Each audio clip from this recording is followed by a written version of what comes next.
Good evening, everyone. It's me, Dr. Plague. Thank you so much for joining me for tonight's reading.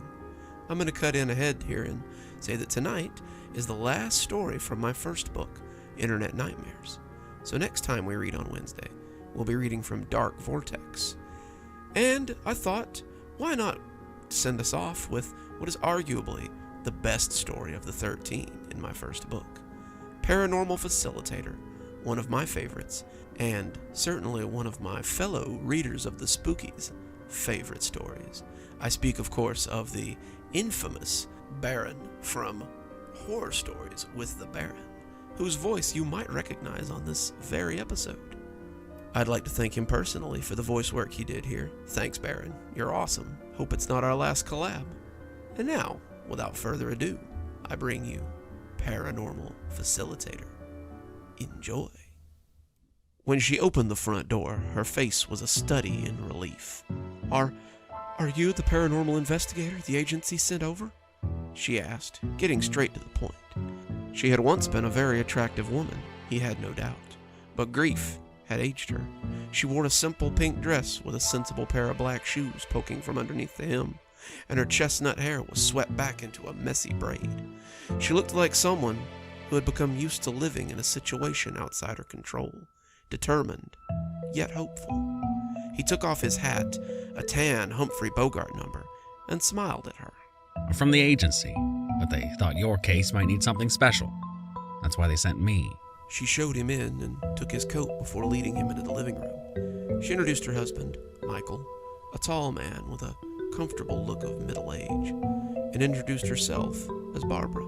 She sat next to him on the couch, brushing the wrinkles from her dress as she moved effortlessly into the protective shelf of his arm. Killian settled himself into a large red chair that didn't seem to match the other furniture in the room at all. He took a notepad from his pocket and licked the end of the pencil before beginning. "Wait," Barbara said. When I invited you in, you said the agency had sent over someone special. Does that mean you aren't a paranormal investigator?" she asked. She said it carefully, as if she thought she might offend him with the question. He chuckled. He got this all the time. "The agency sent him, Barbara. I see no reason to," her husband began, but Killian put a hand out to stop him. It's quite all right. No, ma'am, I'm not a paranormal investigator. My name is Killian Baja, and I'm what you call a paranormal facilitator. Michael crinkled his eyebrows. Paranormal facilitator? What's that? Well, an investigator usually comes out to inspect the phenomenon and see if there's anything the agency can do for the client. Given the description your wife provided on the phone, though, I'd say we have enough data to go ahead and send out a facilitator, such as myself. But what does a facilitator do? Barbara asked. My training has allowed me to communicate with the presence or presences in your home and help you get rid of them. Michael seemed shocked. "So you can speak to them?" he asked. Killian couldn't help a little chuckle. Not exactly. We can make our presence known and inform the entity that the continued inhabitation of this home is undesired. So, tell me a little bit about what's been going on. Killian made notes as he listened, but it was a mechanical sort of dictation. These cases seemed to run along the same course most of the time. Furniture being moved, doors and containers left open, disembodied noises or voices in the house, and an otherworldly presence felt by all who inhabited the home. He listened politely, but what he was really looking for were the ripples. Entities in the home don't appear as Barbara and Michael did. They seem to ripple in and out of existence, like stones making a ripple on a pond when it impacts the water.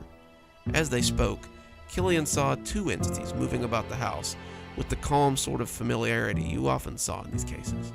Both seemed to be adults. One was a male who often moved between the kitchen and the back of the house, and a female who seemed to flit about the kitchen like a hummingbird as she stopped and did something with objects Killian couldn't see. He thought she might also be on the phone with someone, but all he could pick up from her ripply, wavy voice was a sense of pleasure about some new experience or event. Killian had scribbled down the words, "two-entity incursion," before Barbara reminded him that he wasn't alone. Then There's the child sounds in the bedroom. Killian snapped back. Child sound? Yes, said Michael. You can hear the child talking and laughing and playing at odd times in our bedroom. One night, it woke us up with the most terrible wailing. We spent the rest of the night in the living room with the door closed. Come morning, though, we went back and found the door wide open. The covers on our bed were a real mess. Killian scratched out 2 and wrote 3 as he amended the notes to reflect the presence of a child. Very well, then. I think I can help you, but it won't be easy. It seems as though these entities have a certain amount of familiarity with the home, so I'll have to force them out. Barbara looked at Michael in confusion before she looked back to Killian and asked, How would we even do that? I don't think it'll be too hard, but we may need to act quickly. I'll stay in your home tonight, if you'll allow me, and make notes on the situation. By tomorrow, I have little doubt that I'll have formed an attack plan to push these intruders from your home. That seemed to brighten them a little, and Barbara was happy to show him to the guest room. It was a simple room. A bed, a wardrobe, a window that looked out over the backyard, but Killian didn't need much. He set his bag on the bed and began to compile his notes. This was far from his first encounter with the world beyond, and Killian had little doubt that he could help his clients. People tend to assign an almost magical quality to the other side. Still, for people like him, people who can see the ripples, it's easy to help people plagued by their entities. An hour of collecting notes and making adjustments, and Killian went out into the house to begin compiling further data. It was a very active day within the home. The sofa the couple had been sitting on earlier kept disappearing and reappearing outside on the curb. It was replaced by a red velvet love seat, the same color as the chair that he'd noticed earlier. No matter how many times Barbara and Michael took it out and brought their couch back in, it always reappeared on the curb again. Finally, they stopped trying, and Barbara fell into despair as she flopped onto the red couch. The couch was something they had bought together just after being married, and with Killian's help, they managed to move it to the side yard, where it finally stayed put. The ripples continued to move through the house. The male moved about in a state of constant action, going from living room to kitchen and then back to the back of the house with some rapidity. The female entity continued to move about the kitchen haphazardly. She then did the same around the living room for most of the afternoon. The child was not in evidence, but every now and again, Killian would hear a name called or catch a snatch of song as someone sang or hummed to themselves. He followed them with his eyes as they went about their tasks, and even though Barbara and Michael couldn't see them, Killian was pretty sure they could feel them moving around their house. That night, the activity hit a crescendo. As they sat at the dining room table, a multitude of ethereal voices came rolling out from the living room. Michael and Barbara whipped around as they looked in panic, scared by the clatter in the living room. To Killian's eyes, it was as though 100 stones had been thrown at once. Around the couch, around the TV, going towards the back, slowly trickling into the kitchen. He could see not just 2 forms, but the wavy outlines of many others. At first, he thought there might be 5, but after a few minutes, he decided it might be as many as 10. Suddenly, things began moving. Cabinets opened and closed at random. The fridge rattled under the mechanical rapidity of use. The TV blared, the microwave beeped, and all around them, the ethereal voices talked and laughed. It was all Killian could do to herd Michael and Barbara into the guest bedroom. What's going on out there?" she cried. She and Michael huddled on the bed in terror, clutching each other for comfort. "I've never seen it that bad before." This isn't the first time I've seen something like this. The presences are getting stronger. Before long, it'll be impossible to get rid of them. Barbara collapsed into tears, and Michael held her as the din outside rose like an angry sea. Killian watched at the door, counting the swirls and seeing the indents left on the couch. One of the swirls actually wobbled towards him and threw the door open to the horror of Michael and Barbara. Killian heard a slurry voice whisper something about a bathroom before wandering off down the hall. Finally, around midnight, it seemed to settle down. Killian suggested they get some sleep while the presences were at rest. They moved like scared rabbits down the hall, eyes flicking every which way as they went. Killian watched them until the door closed and then began to get ready for sleep himself. He threw his suit jacket over the post and put his hat on top. He kicked his shoes off and lay in the comfortable embrace of the sheets as his eyes drifted toward sleep. It had been a long day, and he was ready for some rest, if sleep would come. No sooner had he settled himself than an unearthly wail split the air. It was followed by both Michael and Barbara screaming his name. He flew off the bed and out into the hall. He ran to their bedroom and saw two rippling forms standing on either side of the bed. He didn't have to ask if they could see them. The ripples were steady waves of energy, and Killian could tell that they were seeing their intruders for the first time. "What's wrong, honey?" said the male presence. He was dressed in pajamas, and his hair was rumpled as though he had been roused from sleep.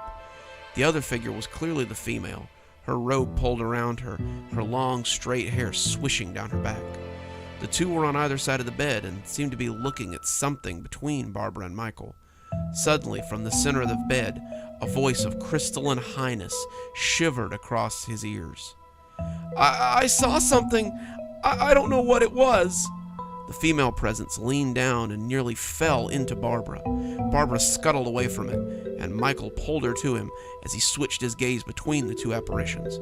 The female presence sat up, and in her arms was a shimmering child. A girl, Killian thought, who stared at the pair on the bed as though she could see them. As Barbara and the child made eye contact, I heard her scream in a fit of panic. Her shrieks sent both the wavering apparitions stumbling back a little and made the shimmering child cry all the louder. Get out! Get out of my house! I hate you! I wish you'd leave me alone!" Barbara screamed at the three of them. The rumpled man looked at the other, and both fled out into the hallway. A door slammed somewhere in the house, and Killian could hear it being locked behind them. Barbara shuddered in fear and rage and collapsed into Michael's arms, sobbing. Killian commiserated with them. It was always hard when something you couldn't fight invaded your home, but they needed to be strong now. Killian told the two of them to secure their door and get some rest while he made plans for tomorrow. He knew there would be no sleep for him as he set about making a plan of attack for the next day.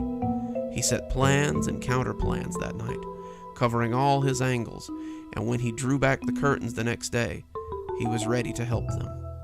They sat in the living room, sipping coffee, and Killian could see the female presence pacing around the house. The child's presence was not far behind her, and sometimes it would stop and glance at them on the couch as though it could see them. The male presence seemed to be absent for some reason, but Killian felt sure that it would return later. The female talked to herself near constantly as the child sobbed and tugged at her. Killian tried to ignore them. Before the presences gathered again tonight, they needed a plan. "You must summon all your strength together and push them from the house." "How?" Barbara said, sobbing a little, her nerves frazzled. How do we do that?" "This house belongs to you two, not these things that have taken up residence here. You must focus your will and push them out before they become too strong. Summon up all your happy memories of this house. Good times, bad times, and times that brought you closer, and form them in your mind. When the time comes, we'll draw strength from these things and use them to push the malicious presences out." So they spent the day gathering the memories that made this house a home for them. They talked about buying the house, raising their children, living, loving, enjoying their lives. They cried a lot. Killian felt like a voyeur as they wept into each other's arms. As the darkness gathered, Killian felt the male presence return and moved them to the guest room again so they could summon the last of their strength. He watched from the door as they all moved about the house. When all the presences gathered in the living room, he would be ready for them. Barbara wanted to act before they all returned, but Killian told them that this would only work if they were all here to be forced out at once. They waited for night to fall. The presences had begun to gather in the living room. The ethereal sounds of their entertainment spilled into the guest room. But tonight, the gathering was much more intimate. It was just the three of them this time, no spectral legion like before. Killian brought Barbara and Michael into the living room and stood them before the couch. Killian gave them a nod and turned off the lights in the living room. The effect on the presences was immediate. The male form, seated between the other two, looked around and brought both of the smaller forms closer to him. It was a protective gesture, but it mattered little. Now, take the hands of each other and cast these interlopers from your home. Michael reached for Barbara's hand, and she grasped it tightly. As they clasped hands, Killian could see a glow surrounding them, as it had encircled the presences the night before. Both seemed to pulse with light, and the forms before them began to quiver as they saw them fully. Both Michael and Barbara shouted their ire, their contempt, their rage, their sorrow at these intruders. At that moment, Killian saw them for who they really were. The waxy flesh of the recently deceased, the puffy, jaundiced skin on their face, the dark bruises beneath their eyes as their death masks were revealed. Asphyxiation, he thought, maybe a gas leak or something. But whatever the nature of their death, their ghostly visages caused the immediate reaction in the presences before them. "Get out of our house!" they yelled repeatedly, and Killian moved up behind them to add strength to theirs.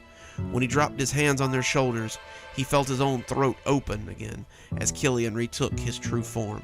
He'd known his death was coming in life, his killer's glee the last sight he ever saw, and he knew from years beyond the pale that it was a grisly sight indeed. The screams of the intruders nearly dwarfed the otherworldly voices of Barbara and Michael. The two larger presences grabbed their child and fled the house. The ghostly trio stood silently as the sounds of a car escaping split the night like a shrieking train. "We did it," Barbara said, both she and Michael now back in their initial state. "We did it! They're gone! We have our house back!" she cried. Both of them threw their arms around each other and laughed as they hugged and sobbed. Yes, but I doubt it'll be for long. The living are never gone very long, I'm afraid. In the light of day, they'll laugh off their fears and return to a place they must now call home. They chalk up our presence to a bit of bad dinner or a headache. As Scrooge put it, there's more of gravy than grave about you. Killian took the opportunity to fish a pamphlet out of his bag and hand it to Barbara, whose hands were shaking again. I would suggest that you leave this place soon. If they believe what they saw here tonight, they may return with a religious or some other such person. They can banish you from this place, and believe me when I say that you would find the process very unpleasant. "Leave?" Barbara said, confused. "But where would we go?" On to the next plane of being. Heaven, hell, Shangri-La, doesn't matter to me. But this small victory won't last long. Stay if you like. It's ultimately your decision. But know that someday you will need to pass on. Better to pass peacefully than be swept out like old trash. If you need the agency's help again, don't hesitate to ask. We're always here if you need us. Killian collected his hat and coat and shook their hands as he parted. He opened the door and looked out into the inky blackness of the void. He had no idea what lay beyond. That's why the agency had been so keen to have him. Maybe these two could find some peace there. The living always wondered what came after death. If they knew it was this, Killian doubted so many of them would seek it. Someone said the living often envy the dead. As a member of them, he could honestly say the grass wasn't much greener on this side. Good evening, my little creeperonis. It's me, Dr. Plague. Thank you so much for joining me for tonight's reading. Again, I'd like to thank the wonderful voice talent of the Baron for collaborating with me tonight. If you haven't seen his channel yet, I'll be leaving a link down in the description. His content is so good, and his voice is just, chef's kiss, so amazing. Time once again to thank our patrons. I'd like to once again thank those in our Spooky Skeleton tier. That's Leslie Lou Riddle. Thanks, Leslie. We couldn't do it without you. If you too would like to join our Spooky Skeleton tier, come down to Patreon and pledge $5, and you too can be a part of the action. I left a link below, so come on down and have a look. We also have a new tier I'd like to talk about, our Ghostwriter tier. If you're someone with a YouTube channel who's tired of paying my pesky $5 reader's fee, well, come on down and be our first Ghostwriter contributor, which gets you your name right out at the end, and it gets you 4 new stories every month for you to read on your channel. That's a deal right there. If you'd like to support the show in other ways, you can always come down to Amazon and buy one of my books. Next week, we'll be starting Dark Vortex, so go ahead and pick up your copy now so you can read along with us. And as always, thanks for stopping by. Dr. Plague, signing off. Have a wonderful evening.